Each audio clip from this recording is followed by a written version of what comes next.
Assalamualaikum warahmatullahi wabarakatuh. Saya Nabila Alia Fadila. Kali ini saya akan memaparkan materi tentang komunikasi intrapersonal.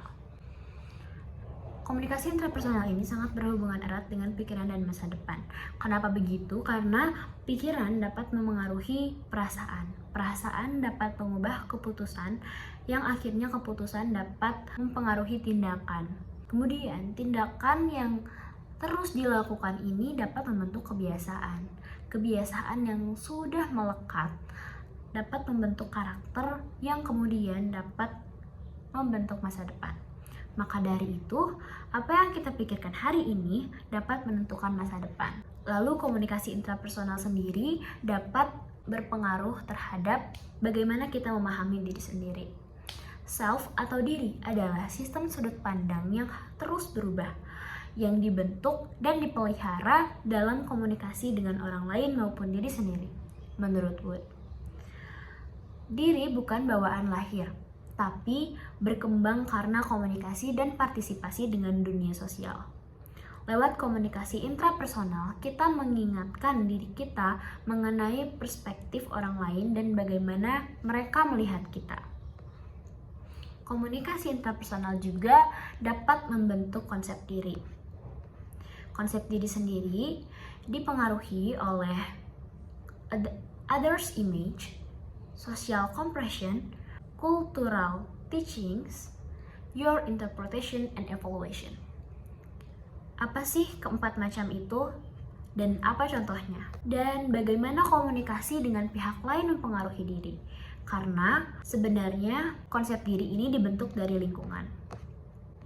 Lalu bagaimana komunikasi dengan pihak lain mempengaruhi diri sendiri gitu kan? Yang pertama, komunikasi dengan anggota keluarga atau others image. Orang tua dan anggota keluarga lain mengkomunikasikan siapa kita dan apa kita layak melalui 3 cara. Yang pertama, definisi langsung atau direct definition. Komunikasi secara eksplisit atau langsung yang memberitahu kita siapa diri kita dengan memberi label pada diri dan perilaku kita. Kemudian yang kedua, naskah identitas atau identity script, yang merupakan aturan bagaimana kita seharusnya hidup dan seharusnya menjadi menurut Bernays 1964 dan Harris 1969. Dan yang terakhir, yang ketiga, gaya keterikatan atau attachment style, merupakan pola pengasuhan yang mengajarkan kita, siapa orang lain, dan bagaimana menghubungkan diri dengan orang lain. Jadi, bagaimana cara komunikasi dengan anggota keluargamu? Definisi langsung, naskah identitas, atau gaya keterikatan. Kemudian yang kedua, komunikasi dengan sebaya atau social compression. Dalam hubungan ini, individu belajar perbandingan sosial atau social compression, yaitu membandingkan diri kita sendiri dengan orang lain untuk membentuk penilaian tentang bakat, daya tarik, kemampuan, keterampilan, kepemimpinan kita, dan seterusnya. Menurut Staple dan Bolton tahun 2006. Perbandingan sosial dilakukan dengan 2 cara, yaitu yang pertama membandingkan persamaan dan perbedaan, dan yang kedua membandingkan kemampuan dan mengukur diri. Yang ketiga, komunikasi dengan masyarakat atau cultural teaching. Masyarakat dan budaya yang dianutnya mengajarkan kepada individu apa yang pantas atau tidak pantas, apa yang baik atau buruk, dan apa yang benar atau salah. Seperti contohnya, masyarakat barat dan timur memiliki nilai-nilai yang berbeda yang diajarkan kepada anggotanya, sehingga memiliki konsep diri yang berbeda juga. Kemudian komunikasi dengan diri sendiri atau sugesti, your interpretation and evaluation. Sugesti adalah proses bagaimana seseorang bertindak sesuai dengan bagaimana dia percaya persepsi dirinya sendiri.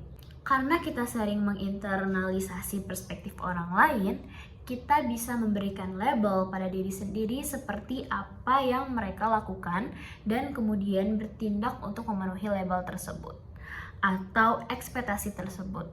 Konsep diri sendiri memiliki 2 macam, yaitu konsep diri yang kuat dan konsep diri yang lemah.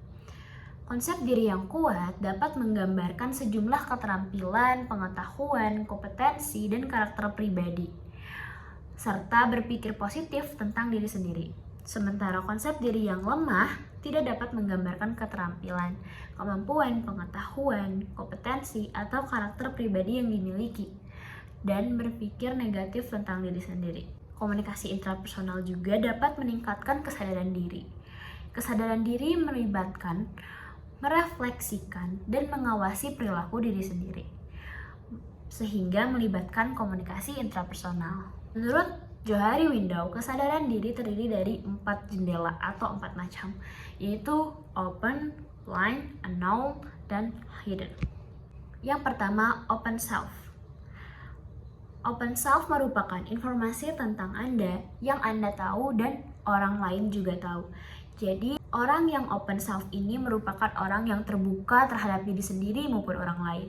Sementara blind self merupakan informasi tentang Anda yang Anda tidak tahu tapi orang lain tahu. Jadi, personalities orang yang blind self ini dapat dikatakan orang yang kurang introspeksi diri karena orang lain dapat mengetahui informasi tentang dia tetapi dia sendiri tidak dapat mengetahui. Kemudian hidden self, informasi tentang Anda yang Anda tahu tapi orang lain tidak tahu. Hidden self ini merupakan pribadi yang tertutup sehingga banyak dari orang lain yang tidak tahu tentang informasi dirinya. Dan yang terakhir, unknown self merupakan informasi tentang Anda yang Anda tidak tahu dan orang lain juga tidak tahu. Jadi, pribadi unknown self ini tertutup terhadap diri sendiri juga orang lain. Menurut Johari Window juga, orang yang memiliki jendela open self semakin besar, berarti semakin sedikit kemungkinan untuk menyimpan stres, menanggung rasa bersalah, menyimpan trauma, dendam, atau rahasia. Karena dia terbuka terhadap diri sendiri maupun orang lain. Komunikasi intrapersonal dapat meningkatkan peningkatan diri. Menjadi atau being adalah istilah yang digunakan untuk merujuk pada proses peningkatan diri. Peningkatan diri dapat dilakukan lewat prinsip-prinsip berikut. Yang pertama, buatlah komitmen yang kuat untuk memperbaiki diri sendiri. Yang kedua, dapatkan pengetahuan sebagai dasar perubahan personal. Yang ketiga, tentukan tujuan yang realistis. Kemudian, terima bahwa Anda berada dalam proses.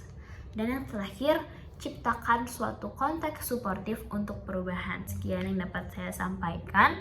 Kurang lebihnya mohon maaf. Terima kasih. Wassalamualaikum warahmatullahi wabarakatuh.